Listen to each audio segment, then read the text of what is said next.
Alrighty, let's go here with our intro, and we'll kick this guy off.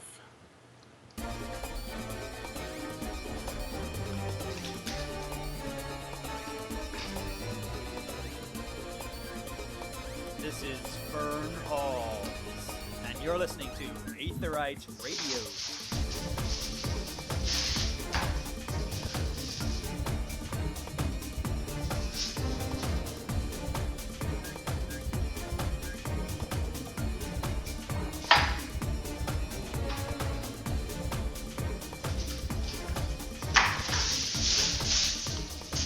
Getting bags. We have bags. It's foil. Sorry about that. They could hear the foil. She's almost done. Sorry about that. Okay.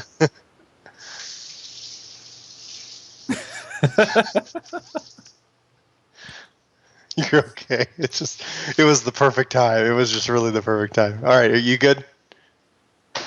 She's running. She's running away now. She's like, "You make dinner." All right. All right. All right. All right. We're good. Hello, everybody, and welcome to Aetheryte Radio, Gamer Escape's Final Fantasy XIV podcast with foil. I hope that's in the intro. I love this to chat. Foiled again. Love it. Foiled again. Love it. I'm FusionX. Joining me today, we have Dr. Mog and Rin. What's going on, guys? What's up? Not much, man. We're going to kick this off real quick. Go through what we've been doing in the game, and then get into some news. We got a lot of cool stuff this week. So, Bryn, wielder of the foil, what's going on? Well, I mean, I guess your typical. Well, I mean, in all honesty, I'm addicted to fishing.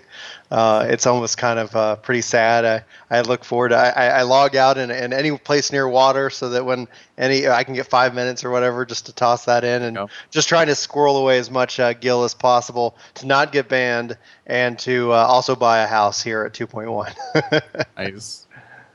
Mog, how about you? Just farming. Titans. Like, what are you farming? Turnips, cabbages? Yeah. No, man. Just fights, Praetoriums and CMs and Titans, and just get everybody through it. And Coil, we're on turn 5 now, which is good. And that's it. The grind, daily grind. Good old grind. I know, and I'm so sick of like Praetoriums and AK. Like I can do like 2, maybe 3 at a time. After that, I just want to lose my mind. Got my Gaepulg +1. Got my Artemis bow. Got summoned up to 45. I think the last episode I talked about how I had started Arcanus and I just kind of got bored of it. It starts to get a little more interesting once you get Summoner and you start getting the job specific abilities now. So I love like Bane and Fester. I'm loving that. Fester is where it's at. I just got the Garuda Iggy last night, and so Contagion with all that stuff is like the best thing ever. So I'm really liking that. But been good stuff. So hopefully I can get that to 50 and start working on the Booklight relic for that thing here pretty soon. Oh yeah. Really quick here, I want to mention nominations are open for this year's podcast awards. We would be interested in being nominated for the Gaming Corey. What's a Corey? Category. If that's something you guys would be interested to, you can head over to podcastawards.com with the banner right on the side of the website. Click on that. Type in our name and our website under gaming. So Aetheryte Radio. Let's get some Final Fantasy 14 representation in there this year. I think that'd be really cool. Hell yes. Thank you for that. I think nomination period ends October 15th, if I recall. So get those in and also nominate any other podcasts that you like or listen to. So there you go.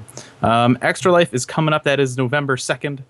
We don't know what we're doing yet. We think we're going to do something, though. So we will talk amongst ourselves later, and hopefully next week we'll have some details for that. It's to help the, I believe it's Texas Children's Hospital. That's what it was. October 2nd? Did I? I think so. It's November 2nd. November 2nd. It's not today. Right. It's not today. It's next month. We might do something today. I don't know. We just might start a 24-hour. Just wait for the second podcast that we're going to do later today to announce what we're going to be doing apparently this evening. Yeah, we just really last minute thing. We're just gonna 24-hour marathon games right now. But we're gonna figure out what we're gonna do. Maybe we'll do some dual streaming or some stuff like that. I do have some stuff from PAX still that we need to figure out how to give away. Maybe we'll do something during the marathon. Oh, that's a good idea. Yeah, so we'll see what we do, but we'll let you guys know. But we'll throw a post up on the website for how you can participate, how you can donate, and all that good stuff once we figure that out, because we need to do that before we can tell you guys that. News this week. Coming out of Tokyo Game Show, we had some videos being shown, a little bit of information here and there. Lightning, as much as we all love Lightning, in Lightning Returns, we already know that she's got the Mikote outfit, but this past couple weeks here, they also showed that she will now get Grand Company swords and shields as part of that as well. So you can rock your Maelstrom sword and shield if you want. You can also do some color customization on the Mikote outfit, which is kind of cool. So if you don't like the, like black, white, and red, you can change it to whatever you want. So there you go. We had a brand new column start last week on the website called Lore Crafting. This is similar to Lore Train because they both have lore as the first word. You see that? Lore Crafting is going to be a little different from Lore Train, where Lore Train is full of facts. Lore Crafting is going to be a little bit of, hey, we noticed this. What could this mean? A little more speculation, a little more just kind of like geeking out over little things. First one is up. It does contain spoilers from main scenario storyline, though. So we're not going to talk about it on here. But if you want to check that out, go over to the website. It's there. Leave comments, and maybe there's something we missed. Maybe there's something you noticed, and you're like, oh my God, did you guys see this? Maybe we didn't. Post it, and let's talk about it a little bit. We had a Lore Train this past week, so we have a little bit of info. Back at PAX, we ran into Fern Halls. I know between me and Anonymous, one thing that's kind of been racking our brains, a lot of times in the game, they refer to Sharlayn as the island nation of Sharlayn. Well, if you look at the map of Eorzea, we know where Sharlayn is. It's not an island. So what's the deal? A little history lesson for you guys. We finally figured out what the deal is with that. The people from Sharlayn are actually from an island north of Eorzea. And so they migrated down and they founded the city-state of Sharlayn. So they have an island called Sharlayn, and then they have the city-state called Sharlayn. Not confusing at all, right? And so what happened is they founded this city, and then once the Empire was getting involved in Eorzea, started taking over stuff, they took over Alamigo, and they were in some talks, like we want to be buds, like, we don't need to come in and like mess up our stuff. And so we figure probably right around the time of the Battle of Silver Tear Falls, everybody in Sharlayn is like, you know what, we're out of here. So everybody left, and the people that were left behind in Sharlayn, which is now this kind of abandoned city of knowledge, those are the members of the Circle of Knowing. So there you go. So when they say the island nation of Sharlayn, they mean Sharlayn, which is the island, which is an island called Sharlayn, not Sharlayn on the continent, which is not an island because it's on the continent. So there you go. Yeah, the original.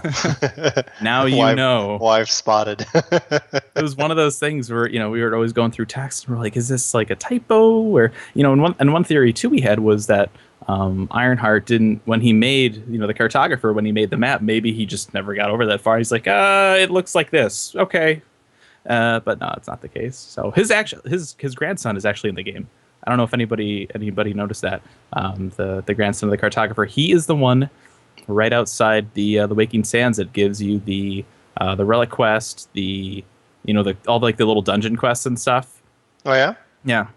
So I've talked with him 100 times. I didn't connect that. I did not connect those dots. He actually, if you talk to him, just normal NPC dialogue, he mentions it.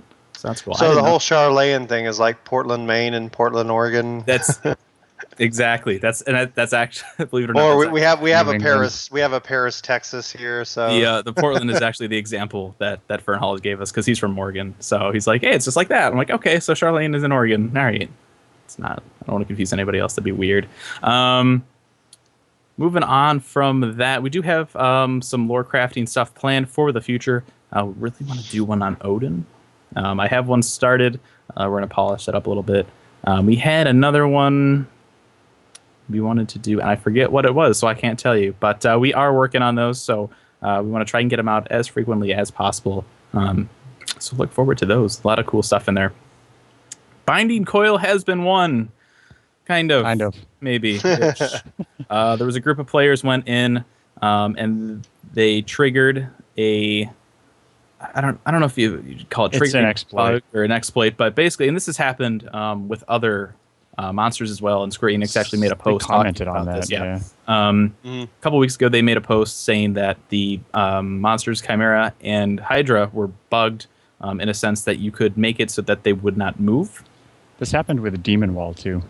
You can do it with almost any monster, pretty much in the game, if you know how it works. I'm not going to say how it works, but it's a trick where the monster thinks you're there and you're not, and you have threat but you're not. So it just it really tricks the game into thinking that it freezes the monster essentially into not attacking, not doing anything, and it's really bad for the game. It needs to get addressed quickly because it's being used on lots of different things. And Square Enix have said specifically that if a monster gets bugged in this fashion, you're to stop the fight and restart instead of continuing the fight. And they can track that apparently because monsters, when they can't reach their target, they can check for that, line of code or whatever.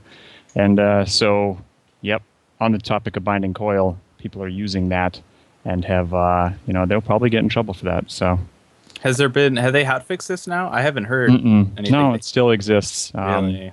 Yeah. It's. I would have I don't thought know. SE would have been all over that because I mean it's like their precious binding coil, It's Well, like they've I been mean, watching that really closely. Exactly how to do it isn't clear. Okay. But if you've done it, you kind of get it. Once you've done it once, you're like, oh, okay, yeah, we're not doing that. Yeah, a lot of people are kind of on the fence. The group that won reported it, said they wanted They reported rollbacks the and bug. stuff. It's interesting to see because there's a lot of people that said, oh, they should be banned for it, and they knew it was an exploit. Well, it's weird. the way that it happens, and I'm not going to go into it. No. It could happen accidentally. I'll say that. Right. Well, So, here's my maybe.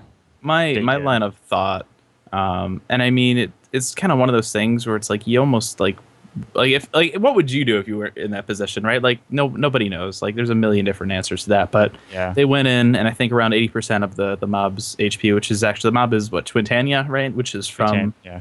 I want to say Turn FF5. 5 of- Well, I don't it's from know. FF5, I think. Is it? Don't quote me on that, but yeah. So it's been in a I can few Final Fantasy, Google which is that cool. for you if you like. Yeah, right. But basically, they knocked down a little bit, and then it just kind of sat there. It's Well, if the bug happened at 80%, they stated this last week, was it? Yeah. Before they bugged Twintania, that you were supposed to not do this with Chimera and Hydra. Right. So, presumably they knew that they shouldn't take it from 80% to 0. right. Well, and So- let's be honest with you. If you're a group of people that have made it to turn 5, you obviously know what you're doing. You know something's wrong if the mob isn't moving for more than half of the fight. Well, it's bugged instantly. Yeah. there's- Yeah. So, We got a question on any reports on how close companies have gotten without the bug. People have gotten them down to 30%, 20% in some cases. It gets really tough after snake spawn, and the phase after that we haven't gotten to. But it's a tough fight. It's really tough. It's one of the harder fights I've done in many, many years, and it's awesome. Well, and I think a big part of that is because we don't have Crystal Tower yet, so we don't have that item level 80 gear to kind of. Yeah, there's no stepping stone Help us between with the that. dark light and the Allegan, really. Yeah, so Yeah, you're hopefully kind of. that's It's a little that's bit of a that. gap there. So once that comes up, I'm sure we'll see more coil wins. Vote kick is coming. A lot of people have been wanting this for duty finder parties. A lot of people come in. People go AFK, and there's no way to get rid of them. So you got to leave the instance and requeue. I hope people don't abuse that and just kick people that are under geared. Yeah, Yeah. Well, that's what they said they're most concerned But- with. And go ahead. but Yeah. what else are we getting in the next patch though? MVP. Oh, no, Right, but- other thing. Good. I'm Good one. excited about MVP. That'll tie into this. Yeah, we'll come back to that in a second. But we're getting the item level requirements for Duty Finder as Right. well, so people Mhm. can't go in under geared. However, there's but gonna be even that- in the Yeah. vein, because I was in a party last night and like I was talking to you guys pre-show, and it's like, okay, no, I don't need to be in full dark light for this content. We've won multiple times very easily, and a lot of people will still, some people who are less skilled might choose gear over that, and so that there is that a chance for the system to be abused, I'm and I afraid think that's they, what concerns people. Go ahead. Yeah, I'm afraid they're going to set those item level requirements too low. And so what's going to happen is that people that are in full Dark Light or Elegant gear are going to go do Praetorium run or CM run, and they're going to see somebody in full AF. Or maybe even lower, because I don't think that Praetorium, necessarily even needs AF. Right. So they're going to get in there and be like, oh, these guys aren't in Dark Light. It's clearly on a speed run, and just boot these people that are geared properly for that item level content, but they're not as good as whatever they're running within their parties. So it's scary. I hope that it doesn't turn into that. We're going to talk about party etiquette here in a little bit, but I'm afraid for that because. So far, all he sees people shouting for relics, required to do speed runs and stuff, and it's scary. Yeah, and Score mentions that in their post. I believe it was Foxconn that posted this on the Japanese forums and mentioned that there is the possibility of this feature being used wrongfully. So we're going to focus to make sure that these kind of problems don't occur as much as possible. So for that reason, because they want to look into prevention of that kind of stuff, they don't know when it'll come out. So right now they're looking at if they're going to implement it in 2.1. And to kind of go along with this too, with the kicking to discourage AFKing, we also have MVP coming in 2.1 as well, which will encourage people to be good and nice and helpful.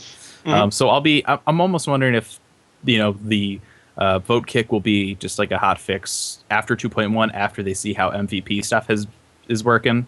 I feel like that would be a logical thing to do, to see how behavior changes with MVP in place, and then looking at vote kick, but hard to say at this point. But they're adding it, so it might be a good method or change that they could add, where you can't vote an MVP if someone's been vote kicked.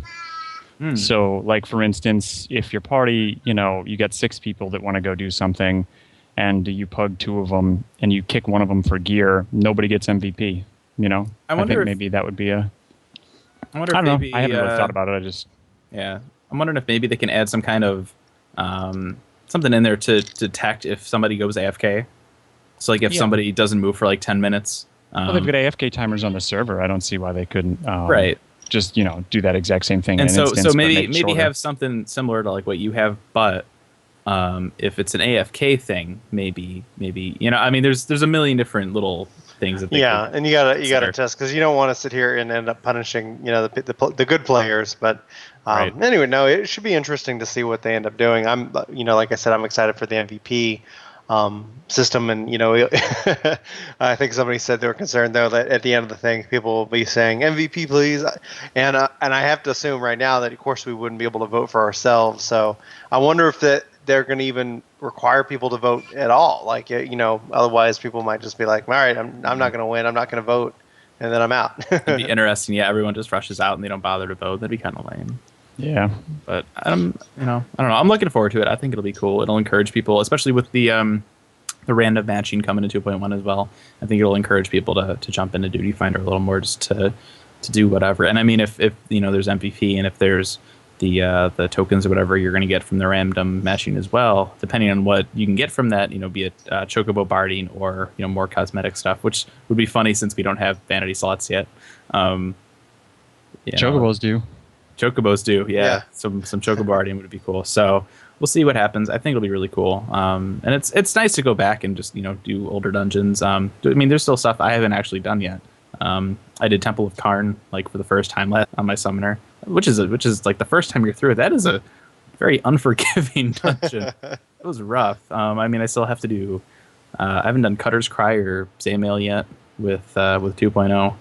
I haven't done Wanderer's Palace yet. Oh, I love Wanderer's Palace. And I've been wanting to do it, and I queue for Wanderer's Palace and AK, and I end up usually getting AK. So it's like, all right. I think Wanderer's Palace is probably like my favorite dungeon right now. I hope they it's got the Tomberries. Just the whole area. I just love the zone that it's in. I think it's really cool. Have you done any of the Scholar job quest yet? I have. It's funny because I was like, I can level Arcanist and then I'll have Scholar and Summoner. But I'll probably never play Scholar, but I'll have it just on the off chance that somebody wants a healer and they think that me being on one is a good idea. So I've been doing the quests as I level up, and so I got them. But yeah, it's interesting for sure. I love the lore with it. I love the Tonberry. Yeah, that's what I was thinking because primarily when I was doing those, I was like, "Oh man, Fusion's gonna love this," just Yeah. with the whole the story behind that and what Anyway, so good stuff, good stuff. I still haven't done it yet. I don't want to. Yeah, it's good. I should probably get in there and do it. It's Yeah. good. You haven't done Wanderer's Palace? No. It's the only one I haven't done. It's fun. And you played 11, right, Mog? Yeah. The one of the first boss you run Temple into. of. The Is first it like? Yeah. the first boss is Keeper of Halidom. You Is remember that- enemy from Zeta at all? Maybe? No. I didn't know there was a Tonberry NM in Zeta. No, it's a Gubu. Oh, okay. It's a Gubu. But anyway, little fun fact. All right. Next up, your world transfer. We do not have a set date, however. They have said it will take place in the first half of this month, so it's coming in the next couple weeks. They have also said that for the first 5 days that the service goes live, you can transfer for free. So I think that's a really good move on their part, and we were kind of talked about how that we believe that they were going to do like free transfers at least maybe like offer one but it's nice that they're saying for the several days that will hopefully allow friends and everybody to kind of get to the world they maybe wanted to when they got their character created. Yeah, and it's nice too because a lot of people that maybe played 1.0 but weren't on the 2.0 bandwagon from day one, they weren't aware of the initial transfer that they offered. And now that the game is out, people know how full their worlds are. They can look at that and see if they want to get a whole group if they want to get a whole group to move to a different server, or if they want to say, well, our server's kind of full, but come over here and we'll see how it goes. But first 5 days is free, so we'll see what happens. I'm worried that like that first day, all the worlds that are close to full, and they've listed these. Yoshida made a post. All the worlds that are kind of like they're not like locked off. He never said that you couldn't go to them, but it's more of like if you go to this, like you might be in a queue or something. Just like just so you know, we told you so.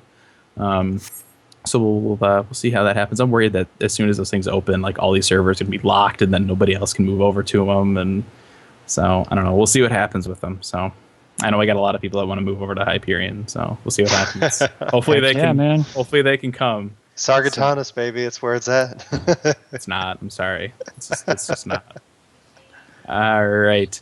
Last here, but not least for news, Square Enix has put up a post. They are starting to get rid of those lovely RMT people who we love so much. Between September 12th and the 30th, there were 6,154 accounts that received disciplinary action for RMT site advertisements.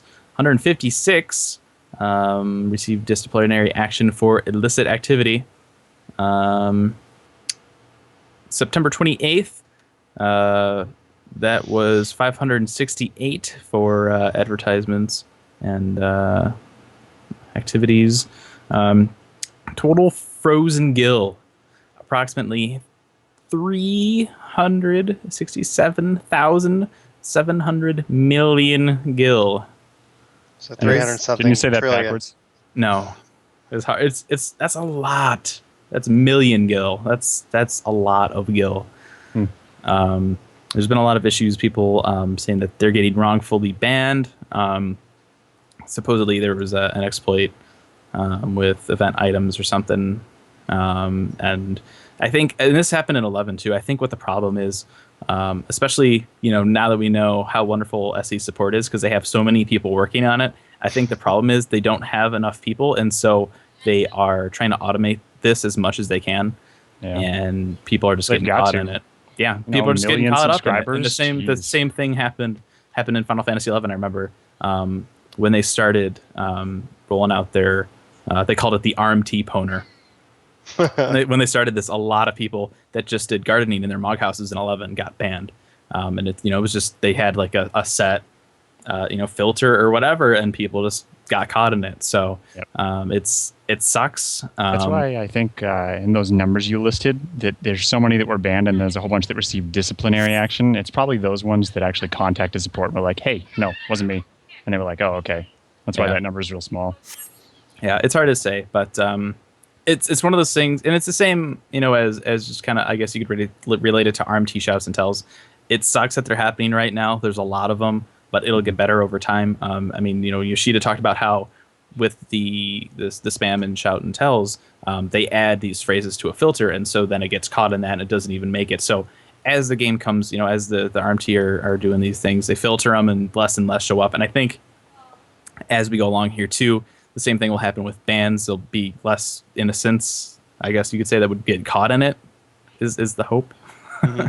Oh, yeah. So all these people that are shouting, a lot of them are actually wearing like decent level gear. They're decent level characters, and that they bought Gil or something, and they stole their account. It, and it just hurts because like full level 50 gear characters wanted to get an extra mil so they could buy something, and they bought their Gil, and now they're hacked. Sorry. Yeah, it should go without being said, guys. But don't buy Gil. Yeah, you're gonna get your account it's not stolen. worth it. Ever. You're gonna lose money. It's not worth it at all. Farm praise and sell coke or something.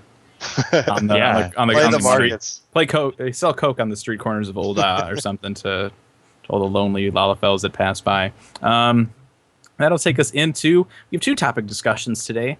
Our first one is going to be Pug etiquette, which for you the people that don't know what Pug is, it's not pugilist. It is pickup group. That's a big MMO term. So the more you know.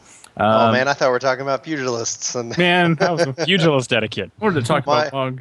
My rant is completely devalued now.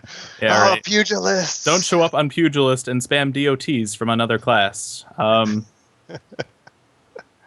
All right, Pug Don't etiquette. stand in front of a monster when you're on pugilist. Yes.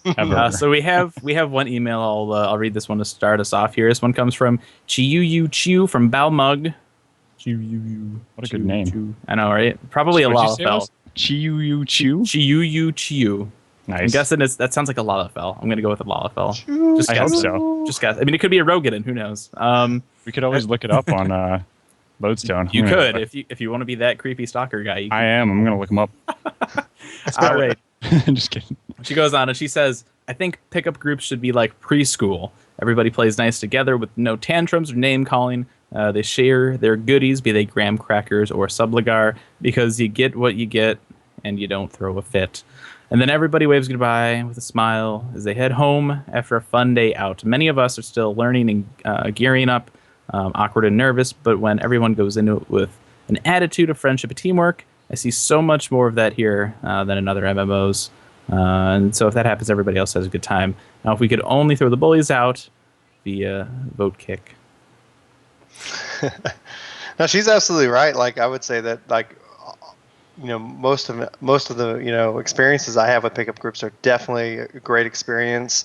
It's the sad fact is that you do run into the people who give you such a sour taste, that it could end up like you kind of forget about all the other good times and groups that you ended up having. And the sad fact is that okay, there's no real need for it. If you're queuing, and you're expecting and you're going to get pickup, you're gonna, you have to know that you might get some people who are really skilled. You might get some people who aren't so skilled yet, but that's the opportunity for everybody to learn. I mean, so if you think of, if you're queuing randomly, that's a learning opportunity. Be prepared to be flexible and, answer questions, but we don't seem to get that with some of the bad players out there. And some of them even, like to try to somewhat enjoy, try to make other people miserable or make it, or make excuses. Yeah, it's ridiculous. I think the most important thing for any run you go into, don't go in and right off the bat be a dick about it. You got to go in. Not everybody has done this a million times like you have. Other people are doing this for the first time. Depending on the level of the dungeon, maybe it's their first run as a certain job or whatever. So I've been doing a lot of long stop this past week. Mm-hmm. I wanted to get my Battle Mage robe because I think it looks really cool. It does. It looks awesome. I never got it. I got a couple of other pieces, but not the robe.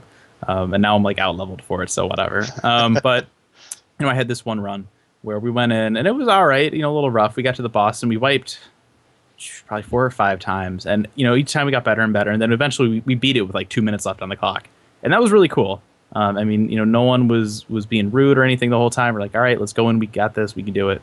And that's the kind of stuff that sticks out, right? It's we won with 2 minutes on the clock, and it was awesome. And I think it's unfortunate because I think the worse run-ins are the ones that stick out in everybody's head because you have more of them because it's easier to be negative on the internet than it is to be helpful. Yep. I have a short rant. Go ahead. Do it. Okay.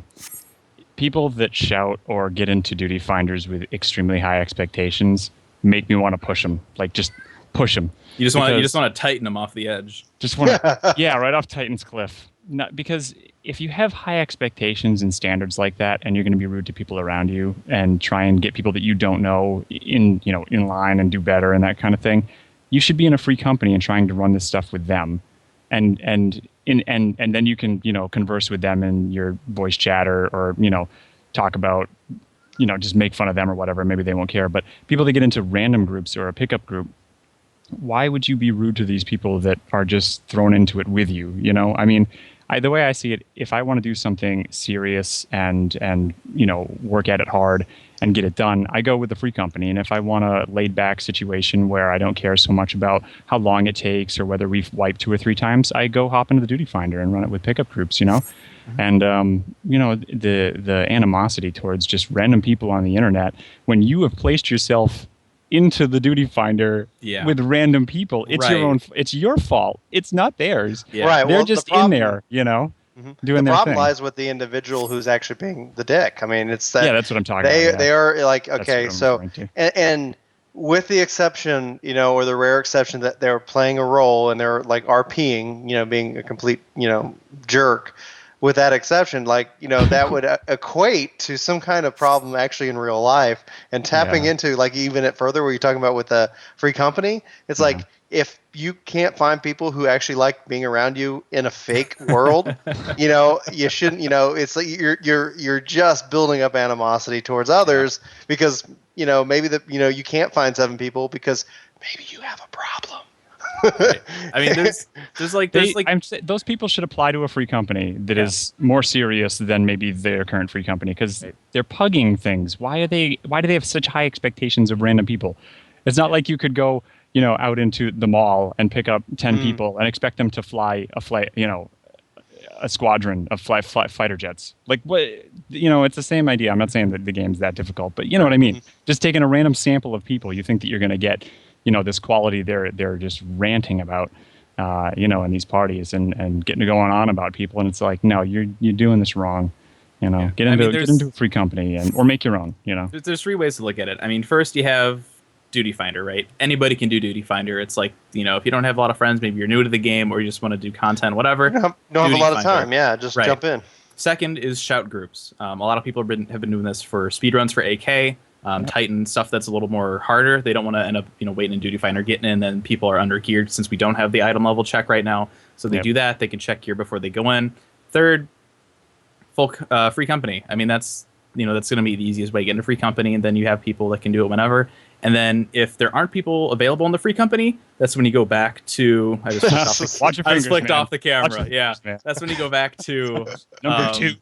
Lewd gestures. That's when you bring out lewd gestures. That's when you go back to the shout groups, and then if you can't get shout groups, then you go back to the Duty Finder. It kind of scales back and forth depending on who you have available to play with. So it's if you have to do Duty Finder, that's fine. Use Duty Finder. There's a lot of other people that are using Duty Finder. Just realize that maybe they're doing it for the first time. Maybe you want to do speed runs of Praetorium because you need philosophy tomes. That's great. Johnny over here is running it for the first time and is doing it for the storyline. So just ease up on, And, the other thing, too, is you're welcome to leave. Like the people that, you don't have to bitch at other people and call them bad. You're welcome to step out, take a moment, reassess, and go back into Duty Finder if you're not happy, So, I mean, I frequently hop into AK and Praetorium runs in progress because they're halfway done already. They had somebody that failed, and it's like easy as heck for free points. So that's actually really smart. It's so good because they're all like, because you get the points at the end. Yeah, and you don't have to do half the dungeon. It's awesome. Yeah, smart. Pro tip right there. Up on a tank or a healer, and then queue up for in progress on whatever you want to do, and you'll have no trouble. It's awesome. Yeah, I mean, and consider too, especially depending on what you're queuing up for. I know usually Mondays are lovely for Amdapor Keep if you're trying to queue up for that as a DD. It takes forever to get in. And then you get in and someone's like, oh, this isn't going to work. This dude is like, he's a summoner with like, level 40 gear or something stupid. I'm leaving. Well, that's great. Thanks for wasting, the hour plus I just waited in queue. Yeah. So, I mean, keep that in mind too. It's not all about you. I mean, your chances are, depending on Sure what it you're is, doing. man. It's my real life time. Well, yeah, but at the same time, consider you queued up for this for a reason. You wanted drops, you wanted XP. Other people did the same. They're all waiting in queue. You're all, that's a lot of time wasted not in the event. And then you finally get in and you decide to give up. If you want I think to, these people are just using the wrong venue. If they want that kind of commitment from random people on the internet, they should be in a better free company or start joining these shout pickup groups instead of Duty Finder. The way I saw it, it's like, going back to that long stop run I had where, we ended up taking like the whole time to beat it. Yeah, it took us the whole time, but how long would it have taken us if we got halfway and then the white mage left realizing the tank sucked and then we all had to requeue and do it all over again? It would have taken more time. So, I mean, if you tough it out, you can still get it done and then you don't have to waste even more of your time. A lot of, Mog, you made the reference about how it's wasting time. Well, it's going to waste even more time if people leave and you have to requeue. So, well, I gotta say, if they fixed the wait timers on the dungeons, maybe it wouldn't. Just saying. Yeah, they're bad. They gotta work on those wait times, and You guys the last 4 days. You guys just aren't running the right dungeons at the right times, man. No, man. The last 4 days, from like 7 p.m. Eastern to 11, servers are just trash. Everybody is just like skipping across the ground, and things aren't appearing. And I don't, I'm not like a server expert, but it would almost. I wonder if it would be possible or make sense for this matter. I mean, please, if anyone thinks this is stupid, let me know. But we have Duty Finder, right? A lot of everything is Duty Finder, and then you get in, you can make a party on your world. Like we could do like a whole free company party, and then we have to queue up, but we have to wait. Why can't we get a server that handles full parties that are created on a single world instead of, like have one for all the people that are queuing and then have one for all the parties that are pre-formed. Because I feel like that one is going to be less full than the other, and people are just going to do the other. It's just, I don't know. People, I feel like you're shifting the issue down the road, and it's still not actually solving the issue. Which the solution is adding more, adding more servers, and in that regard, just for expanding the capacity. Yeah, absolutely. And so that and that's done. And then that's a problem that will be fixed over time, et cetera. Yeah. So and it's unfortunate in that regards. But the exciting side of it is the game is extremely popular. People are playing the game, and I hope they continue to play, because that means we're going to be getting more content and more more servers. Right. Yeah. So it'll get better over time. Mm-hmm. Yeah. Absolutely. All right. Does anybody have anything else more for pug etiquette before we move on? No, just be nice. Like hands down. Like, don't be a dick. Your life is too short. It's like, even if it has the anonymity that is the internet. Just it's Wheaton's law. Don't be a dick. Don't be a dick. And if you're too awesome for anybody else on the internet, don't join Duty. Maybe you should go play something else. Yeah. Like, no, I mean, Hello just Kitty Online. If you're in a bad mood today and you know how to do the content, and you expect to get 3 other people or 7 other people that know the content as well as you do in a random selection of people from the internet. No. Well, those are odds that I would not bet on. No. And I think the people have they set that expectation that everybody's on the same page that they're on, and then when they're not, they have that immediate disappointment. And it's kind of it's a skill that you have to practice in life as well. You start putting expectations on other people, and that's not who that person is, and then they're going to constantly let you down, and so you're constantly going to be stressed. And it's just better just to just to sit back. Isn't that called externalizing or something? Always placing blame elsewhere. Yeah. Mm-hmm. Yeah, it's your fault. It's your fault. Yeah. It's because of you don't do this, or this. It's like, well, I mean, I can't do this, or this. You expect me to be a pilot. I'm not a pilot. And I disappoint you because I'm not a pilot. I'm sorry. I was doing Fates out in Northern Thanalon, and I was in a party. I was doing some summoner stuff, and I had somebody in the party. What's the level 50 summoner ability? It's the AOE circle thing. Oh, the one you command in Kindle, where he does. No, it's the Shadow Flare. Shadow Flare. and I had this guy in the party. He's like, Shadow Flare. I'm like, I'm level 43. He's like, so? I'm like, it's kind of a level 50 ability. He's like, oh. Okay. So Roger. yeah. All right. So next up here, this was a topic. We asked you guys for topics on Twitter. So we had Pug Etiquette. Another one we had here was Fate leveling versus player skill. A lot of people worried that everybody is leveling in Fates and thus won't learn their jobs when they do get into, hard stuff. They'll be like, all right, Paladin, like, Voke. And he's like, what's Voke? And you're like, oh, this isn't going to end well. That's, so, all right, Mog, you had a story. That happened to me. Like, I pride myself in being a fairly competent player across the board, just in general. And I leveled Arcanist all the way to 50 because I had Flash, and I could claim mobs with Flash because it was cross-class. And I did nothing but claim mobs and kill stuff with carbuncles, and it was just... So I got all the way to 50 on Arcanist. And and we go and do a Titan for the free company for the first time. And I'm on Scholar because I had just unlocked it and had never put anything on. I had just unlocked it at 50. I took it. I didn't even unlock Scholar or Summoner till I was 50 on Arcanist. Oh my god! And we go in there and I'm like, so what do I do with these stacks? How do I get the? How do I get the? I don't even remember what they're called now. I still don't even know what is it? The Aether Flows. Well, Aether Flows. Yeah. Yeah. And I was like, how do I get Aether Flow? And they're like, with Aether Flow. And I'm like, that doesn't make sense. And so anyway, we beat Titan, me not knowing how to even do Scholar. Wow. And then I was like, all right, somebody explain this crap to me because I hadn't touched it. Hadn't even touched it. Oh man. Sorry to jump in. Actually, I need to get ready and take off. So I would love to be more part of this discussion, but I appreciate it. And everybody out there, I'll see you guys around. All righty. See you, man. Take care. Now I'm gonna have to. We have his creepy face showing up on the. Yeah. All right. Boop. Give me just a second here, guys. It's all his fault. I'm going to talk while you do that. That's fine. Cool. So, yeah, on that topic, I absolutely sympathize with people saying that people getting to 50 that don't know how to do their class or their job is a valid concern because I got there and just didn't. Yep. So a good thing to do is as you're questing or fading, however you're choosing a level, every so often pop into a dungeon. Do a couple levels. If you get new abilities, do a dungeon, play around with them. Get a feel for how they work. That's, I think, one of the best ways to get a feel. They're probably going to fix this next patch, right? They said they're going to more incentivize, right, leave quests and dungeons in terms of XP over Fates, right?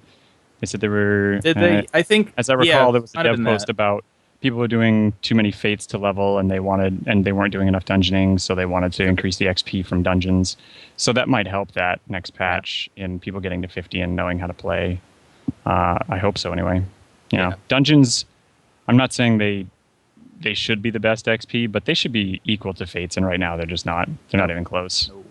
No, it's nice to get gear from them, but yeah, it's just too fast leveling in Fates. I took a Arcanist from 1 to 50 in 2 days. Wow. Just Fates. What was it? 1 to 25 in Eastern Shroud, 25 to 38 in Southern Shroud, and 38 to 50 at Cerulean. It's super quick, super easy. Yeah. I think I did. Because I actually started Arcanist with early access, and I got that to 27, 28-ish. And then I'm like, forget it, because I was going to do it with the main story, and eventually I'm like, forget it, I'm just doing the main story. I couldn't keep up with it. And I jumped back, and I think I did Korthus for a little bit there with the Sphara, Dragon Fate. That's some good XP. And then now I'm in Cerulean now. So it helps really to, as you go. I mean, because, as you go, you unlock different dungeons you can do. When you unlock a new dungeon, hop into the dungeon to play around. You get one every few levels. And that way you can tinker with new abilities and get a feel for how the job should be played. So I think that's a good way to do that. Yep, for sure. But it does slow you down, which is like the trade-off. Well, it can also help gear you too as you're going along, instead of just hopping, saying like, all right, I have like level 20 gear. I'm just gonna grind to 50 in my level 20 gear. But along the way, pop into some dungeons, get a couple accessories, get a couple pieces of armor along the way as you progress. I think that's a good way to do it, to ensure that you don't pull a Mog and get into Titan and not know what Aether Flow is. Hey man. Like I said, I know I'm pretty good about stuff, and we still won with me not even knowing how to. Was that a hard mode Titan too? Yeah. Oh yeah, it was 50. Nice. Yeah. No, I mean, I figured it out, in 20 or 30 seconds, like where it was on my bar and what to do with it. This is the action that heals. This is the action. That's the way. I mean, that's the way I like learning, though. I like to just get thrown into stuff and like figure it out. That's just. I mean, it gives me that excitement. It's nice though. I like the idea of progression, where, like I was saying earlier, I just got Garuda Eggy, and so now I had like a kind of like a set way of doing stuff, and I'd be like, all right, just Ifrit all the time. But now it's like with Garuda Eggy, I can use Contagion, which extends dot timers by 15 seconds, and I love dots. I love using Fester to up the potency and stuff. So pop Contagion. It's like, oh yes, I love it. So as you're going along, it's like, here's a little present for you. I'm like, ooh, what does this do? And I'll start using it. I'm like, man, this is awesome. So like I got Spur last night, and so you pop Spur, which is a 40% attack bonus on your pet, and then that's coupled with the other one. It's got a blue icon. I can't remember what it's called. It's an Arcanist ability, whereas Spur is a summoner thing. But that boosts attack too, and you can stack those up together. So come on, man, you don't know your jobs. Jeez. You're one to talk, man. I know, dude. I know where it is on my bar and what it does. I just don't exactly. Yeah. I can't remember the name of it. Which is it's that thing that just increases pet damage. We'll be in TeamSpeak. Someone will talk about this one ability. I'm like, which one is that again? It's the one with the little circle and the fist on the hotbar. Which one was that? All right. So yeah, I mean, really, when it comes down to skill and fates and stuff, just I think right now the best way is just to as you're questing, as you get new abilities, as you're unlocking dungeons, just pop into a dungeon every so often, get gear, get experience, learn how the job plays. And that's it. I mean, unfortunately there's people that don't do that, and it's always going to be like that. I think. I mean, even if they make adjustments to fates, or if they boost leave quests, or I think dungeon XP is really what needs to be buffed. And I think with the random finding or random searching or whatever they are random matching, that's the word I was looking for. Yeah. I think with random matching, that'd be a good time to do it. Since they were also talking about adding gil bonuses. Gil is an issue they are wanting to address right now, getting more gil into players' hands right now. So I think dungeons will be nice after 2.1, but we shall see. But yeah. I've got a giggly baby in the background, so excuse that if you can hear him. He's excited for 2.1, man. Dude, he can't wait. He wants to be MVP. Actually, that's something I should have mentioned in the beginning there. He loves just pushing the space bar and watching Dr. Mog jump. It's like the funnest thing for him. He likes the jiggle physics, is that what it is? Yeah, the real life female physics. Me too. I can't complain. And he also likes the chocobos. Like, he likes whenever I call the chocobo. Nice. And yeah. So you got him saying chocobo yet? Yeah. He says well Kugbo or something like that. Yeah. Parenting Kugbo. at its best, right there, guys. All right. We do have one email here before we go. This one comes from. Is there a name in here? I don't know if there is. I'm calling Mike. This one comes from Mike. It says, I was listening to your show and I was interested in hearing about your opinions on the game's economy. I've been reading more and more about it, and there seems to be a big divide in the community between people who feel like the economy will eventually dry up and those who feel like it will not. A big issue that I've seen with every article or thread that I read about this is how most of everybody's arguments are based on theory rather than on facts. How much money does a character at level 50 delete from the server per day on average versus how much they generate, or rather how much they could generate. I actually do not have the facts on a global level, but I can speak from my personal experience. I'm a level 50 summoner right now, running CM and AK a lot. I have repair costs, and they annoy me. I'm also a level 35 botanist and 35 weaver, and I'm able to collect flax, which I turn into thread, which I can eventually turn into HQ linen chassis, which will leave an Olda, which will give me about 1.2k gil per HQ turn-in. I get 6 leaves a day, so that's about 7.2k gil that I can generate a day from crafting leaves. If I run dungeons, I have a small chance of getting some Allagan pieces, so let's just say that I generate, as a baseline, 8k a day. I am not trading consistently on the auction house. I just do crafting leaves and CM and AK.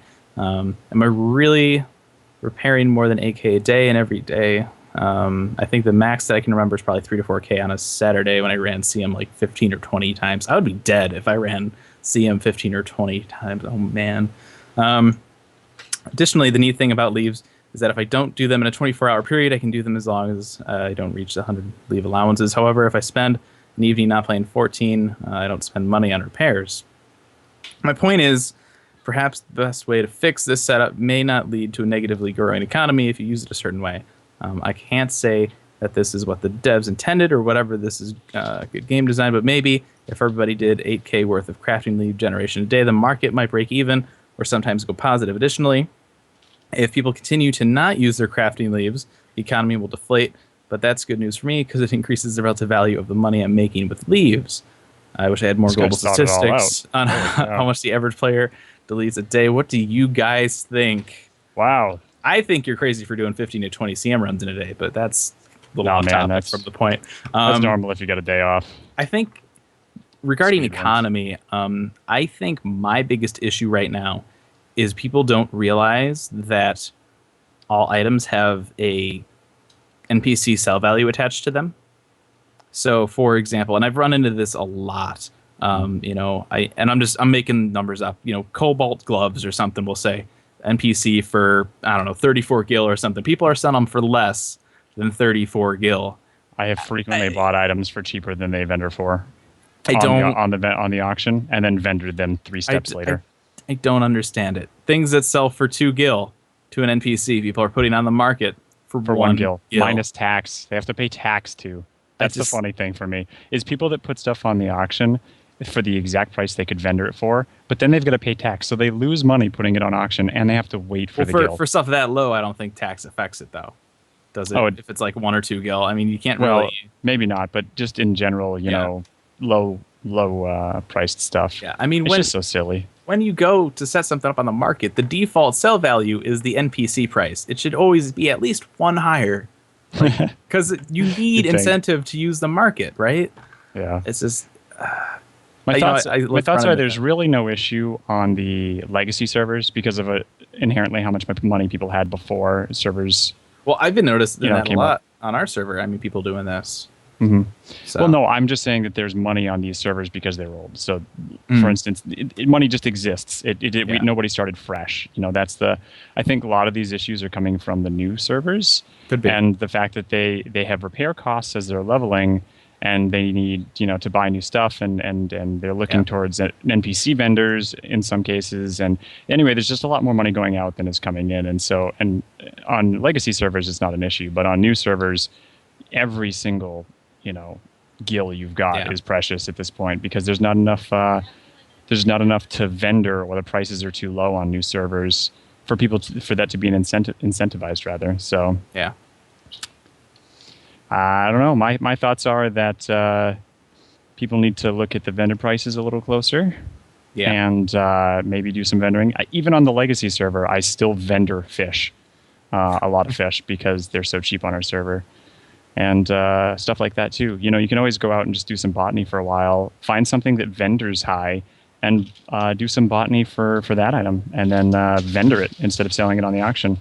If you're concerned, craft it in I think materials are actually selling more than or higher than the actual end item. I read that somewhere. Where did I read that? Probably. I think it was the on cost of the crystal. I think it was on Massively, I believe. I think Elliot put up an article talking about the economy and how a lot of times, the end, if you're making, pants or something, a lot of times the threads or something will sell better, per item or whatever. Oh, I see. Will sell better than the actual end item. I mean, I haven't looked at it personally. I think that was it. But I mean, it's you got to just look around.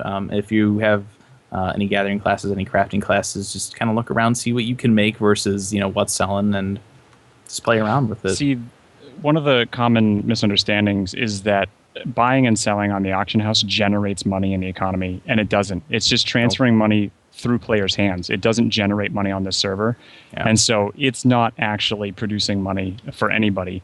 You may get some money for selling your items on the auction, but no new money is created on the server, and thus the server's at a net loss. Right. So that's where vendor prices and more drops from like dungeons and chests, gil, that kind of stuff. I think that more monsters need to drop quantities of gil, 20, 50 gil when you kill them or something. Yeah. And that would help with this stuff. Yeah. But yes, server whole, there need to be more things dropping money and producing money on the server rather than just exchanging hands. Yeah. Yeah. And Yoshida talked about that. That's gonna be part of, I believe it was the random matching. If you do that, you'll get like an XP bonus or a gil bonus for the dungeon that you get matched into. So we'll definitely be getting more gil. We just don't know how, but it'll probably it won't be like, oh, you did this, here's 10k gil. It'll be like little things here and there. It'll be a bunch of little gil additions that add up over time. Yep. But it'll help for sure. And then maybe after that, we'll find out how much housing costs finally. Oh my gosh, dude. I am saving feverishly for a house. Yeah, we don't even know. Yeah, so much money in the last few weeks, and it's probably not going to be enough. We'll see. I don't know. I could What see are your guesses with like how much money you see people have floating around? And well, it's going to be. costing? I mean, it's going to be the same across all servers, so it doesn't matter if we're Is legacy. it? You really think that a new server is going to have housing the same cost as a legacy? Here's something else to consider too. You buy the land, and then you buy the house, right? So it all depends on where those come from. Like the land is probably going to be a set thing. The housing, you might actually have to buy, the materials or something, and I don't know if you got to craft it or somehow. I feel like that's going to be the non-static factor. I think the land is going to be okay. It's this much per whatever. I think that'll be the same everywhere across all worlds, no matter if it's new or legacy. But I think the housing, that's the part we don't know for sure. Like, yeah, you have to buy the house, but how do you? But see, the plots are different sizes, so I don't necessarily agree with that. You're buying a small, medium, or large plot, and so the house that you put on it, I think the houses are going to be static, and then the plots are going to be varying. What if you purchase what if you purchase a large lot and build a small house on it? Yeah, then that's exactly the same. What I'm saying is that the lot would be expensive, and the small house is the same whether it's on a small plot or a large plot. So the lot, I think, is going to be the same value per size, or well, not per size. Like small will be this amount, medium will be this amount, large will be this amount. I think that'll be the same everywhere. But I think the houses might be, because we don't know because with all the customization and stuff, we don't know. We don't have all the details yet. So maybe if you want a small stone house, maybe that,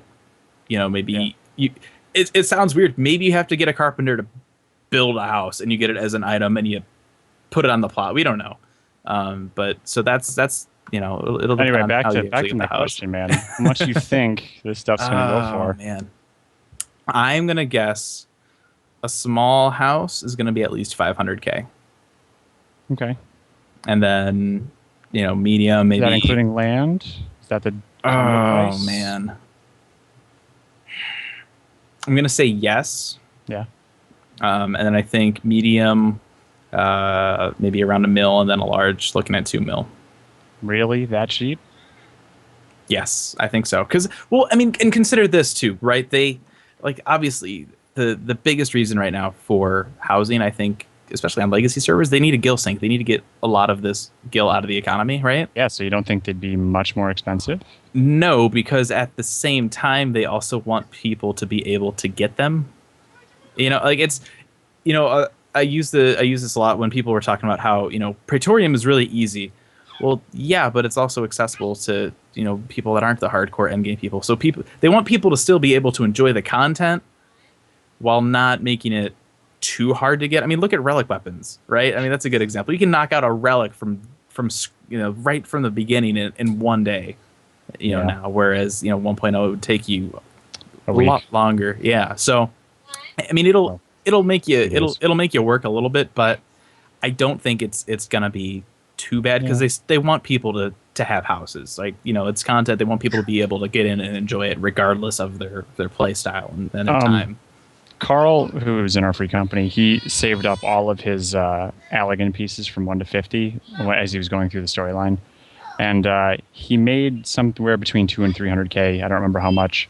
And we put the math together at didn't Yoshi at one point say it would take 2 or 3 people to get a small house with the money they made from 1 to 50, and then It was something So- along those lines, I think. Yeah. So my thoughts were, it's probably going to be, like you said, probably around 500K for a single small house, and then it was supposed to be what, like 3 people or something to get a medium-sized I house. can't remember. I know he talked about it, but Mhm. something else to consider too is. So I was thinking, maybe $1.5 million to $2 million for a medium, but and that then maybe was 5 or before 10 they mil. addressed that there were gill issues too. So, I think internally What they kind got of gill issues? Oh, right, not enough money. Yeah, so I think internally they got to figure that out and say, okay, roughly from point A to point B, people can on average make this amount of money. How much of that do we want to take away from them essentially for housing? So unfortunately, we're not going to know until 2.1 hits. I mean, that's the reality of it. We won't know until the patch goes live at this point. But whatever, we'll get a house and it'll be awesome. So it's all good. Yeah, we got enough money saved up for one, but it's just I fear for all the normal people that just want one that don't want to settle for a small house. And this is free company housing too with 2.1. So I think once personal housing, and maybe free company housing costs more. I don't know.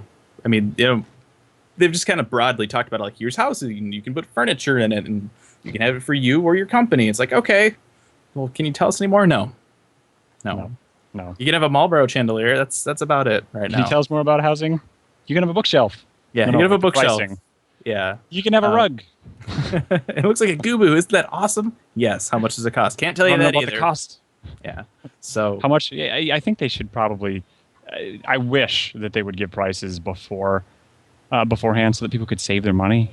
I mean, if it's one of those things where save your money now anyway, and then if you have enough, yes. If you don't, oh well. But I think another thing too to consider when housing comes up, if you don't have enough money, and I think they're going to do with crafting across the board right now. Every crafting class can make dyes. Every crafting class can do a minion, except for like culinary, and they're over there. They're not making bread couches, I think was the example that Yoshida gave at TGS. No bread couches from culinary and for housing, which is a bummer. I think we should start a petition for bread couches. Anyway, I think it'll be cool. Cake bed. I think what'll happen is housing will come out, and then you think, okay, furniture. Well, carpenter seems kind of like the default go-to for anything housing. But I think what'll happen is that'll come out, and then every crafting class will be able to make something for that house. So, obviously housing lands is going to be a huge thing. Everybody's going to want to be getting into it. So if you have a crafting class and you want to make money, make housing parts, right? Because there's going to be like over 300 parts for housing when it launches with 2.1. So I think if you don't have enough money for a house, make stuff for houses, and then buy a house. Yeah, maybe that'll be a decent way to make money. So and then by then we'll have guild random matching guild bonuses and all that kind of stuff too. So. But we won't know until 2.1 hits, I think. So, and we're at about a month out here, so another month and a half, 2 months maybe before the end of the year is what they're saying. I'm gonna guess it's gonna hit December 31st because Square Enix. Because Square Enix. I'm gonna guess probably late November, early December. I think it'll be later than that. We'll see. They're gonna put it off. We'll see. Well, and who knows too? They might, worst case comes to. I mean, like Crystal Tower should have been at launch. And they had to put that off. Maybe, same will happen with something else. Maybe they'll just be like, all right, here's the deal. We have this done. Here it is. We got to work on this little bit. A month later. That's here's true. This. Just parts of it. I mean, and they said they wanted to do big updates every 2 to 3 months, and that's great. But I mean, if that can't happen every couple months, it's all right too. But I know for 11, they had that same idea where every 2 or 3 months we'll have a big update, and then they started doing little updates, and they didn't feel as good because it was just like little stuff here and there instead of like check out all this cool stuff. It's like here's this. So I don't know. We'll see. But I think late November, early December for 2.1 is my guess right now. So I'm shooting for December 24th. Christmas Eve. Merry Christmas. Here's a house. There you go. Your Moogles just deliver houses in your Moogle mail. In a little sack. You can sell the deeds, so maybe they'll just drop one off to you. Yeah, here you go. We realize that you're homeless. Have a house on us, the Moogles. I've been sleeping on a rock in Mordana. Nowhere to sleep. Those inns, man. Those inns are making a killing right now. Somebody in chat asks if they're going to make free companies purchase houses with Gil or points. It's Gil, right? As far as we know, Yeah, I mean, they haven't said it's going to be points would be interesting. We've got enough points. How many free Got company enough. points do we have right now? We had, I think we had 884,000. Wow. 884,000. Yeah, I think last time I paid attention to that, it was like over 600. But yeah, I wish. I mean, I'm sure over time we'll get more stuff to spend those on. But you're just stacking up, and it's like, okay, well, you can reduce teleportation costs for 24 hours. And he brings up a good point. What are we going to do with all these points? yeah, I don't know. What could we spend them on? Housing, furniture, special furniture, maybe. I hope something costs just a flat million points and just put it in our house and be like, yeah. It'll be like the stupidest. Took us a month, but we got It'll be like that Gubu rug we saw. If you want a Gubu rug, it's 1 million free company points for something to wipe your feet on when you get into the house. Oh, that Gahu brings up a good point. Summons, maybe when free company summons are introduced, maybe let's play, because they did talk about how you would have to, like more or less fill a bar or a gauge or something. Maybe after you get a primal, maybe you have to acquire a certain number of free company points while you have it. That's another thing. It's like housing. They're like, we're gonna put primals all over, and you can summon them as your free company. Cool. Can you give us more details? No. No. No. But you can use them on stuff, and they do damage. Just think about it, and then all the things that you think about, post on the forums, and we'll use those, and not tell you that we took your ideas. We actually don't have any of the details, but let us know what you want us to have. We have no idea what we're going to do with it, so speculate. 2.2, 2.3, we're looking for primals and free company primals. So I swear they do that. I really do. Yeah, we'll see what happens with that. 2.1 is Hildebrand too. I'm excited for Hildebrand. I'm not so excited about Hildebrand. Oh, I'm so excited. I'm excited for Hildebrand, but I'm also excited for Gilgamesh too, which is I think in 2.2. Gilgamesh, I'm excited for. Hildebrand. It's the return of a legend. He's just a silly character. But he's an awesome silly character. How many other people do you know that found Van Darnas's halberd and launched themselves into the air with it? Just one. Plus, he also has his own fates. I mean, how can that not be awesome? Yeah, but so does Lightning, and we all know. Speak of her. We'll see. I mean, yeah, it's one of those things. I don't know. I thought he was hilarious. I loved him. So the music was good. I like the music. The jingle's good too. If you haven't heard it yet, in our PAX interview, we talked to Soken about it, and he actually sang. I'll use the quotation fingers here. The jingle for the Hildebrand face. We put the MP3 from that up on the fight, or up on the website. So check that out. Of course, we're getting Shantoto fights and Fates and minions and Dragon Quest minions and lots of crossovers. So much stuff. Lots of cross. That's our Christmas present, is the Shantoto Fates and Dragon Quest crossover, and the Lightning stuff is November 14th. So They're and putting that's a lot of stuff into this next 2 months. Holy cow! Yeah. Like, what is it? We're looking at like a new 24-man raid and 3 or 4 new dungeons. Two hard modes of existing dungeons. 1 new dungeon. 1 new primal. 4 extreme mode primals. All this stuff we were just talking about. Yeah, I mean, there's so much into it, and that's ridiculous. And that's just the next patch. That's just 2.1. That's not an expansion. And 2.3, that's a patch. Yeah, and they're already working on the next expansion too. So they got to, man. They got to. It's crazy. People are gonna blow through this stuff. I look at like the timeline, and I think to myself, if it's gonna be 2.5 months from release to 2.1. I like compare myself to where I'm at. Like, can I finish everything before 2.1? and like, I'm thinking to myself, I wonder if I can finish my Bard's Allagan gear and maybe my Dragoon or my White Mage. Yeah. And I realize how many weeks I have left. I'm like, no. It'll be just in time to get Crystal Tower and have all these items dropped that you have no use for. Yeah. That's the downside of it, is you gearing up with all the Allagan stuff and you're like, oh hey, check out this cool Fumatogi or something. Item level 70 stuff. Yeah, it's worse than 80. It'll be 80, I think. Yeah. It's said. But so just right in the middle between Allagan and Darklight. So which is I think what we need. But if it looks awesome, I'm down. I'll go in there. I'll get every piece. I recall seeing in February when I went to the media event. I recall seeing onion armor, but it looked different. It was like a heavy armor type of thing, and is that an item level 80? I never followed up and asked about that, but I got a feeling maybe it's just Onion Knight armor, maybe it's Crystal Tower gear. Onion gear a is heavy switched onion out? gear. I mean, it would make sense because they That's they cool. talked about how Fuma is stuff from like FF3.